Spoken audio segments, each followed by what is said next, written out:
आम्हाला आंदोलन करण्याची हौस नाही असं बच्चू कडूंनी म्हटलं। शासन निर्णय मागे का घेत नाही हे बावनकुळे यांनी सांगावं। आमची भूमिका दुटप्पी कशी हे देखील त्यांनी सांगावं असं बच्चू कडू म्हणाले। काय सांगणार बच्चू, पहिला दिवस आहे आजचा आणि प्रतिसाद मोठा मिळतो या यात्रेला।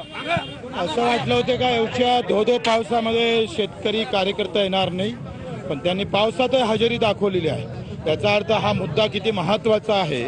रोज शेतकरी मरतं आणि त्याच्या वेदना आता लोकांपर्यंत जात आहे आणि त्याचा प्रचंड प्रतिसाद आम्हाला भेटतोय।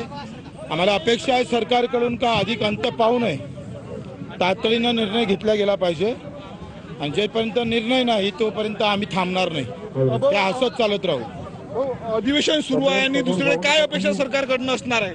आता 7-5ला मुख्यमंत्र्यांनी बैठक घेतली होती, 7-5ला, आणि 7-5ला बैठक घेतल्यावरही बगैर पैशाचे निर्णय झाले नाही। बगैर पैशाचे मुख्यमंत्र्यांना आदेश दिल्यानंतर जर खालचं सरकार प्रशासन ऐकत नसेल तर मग आम्ही थांबायचं कसं?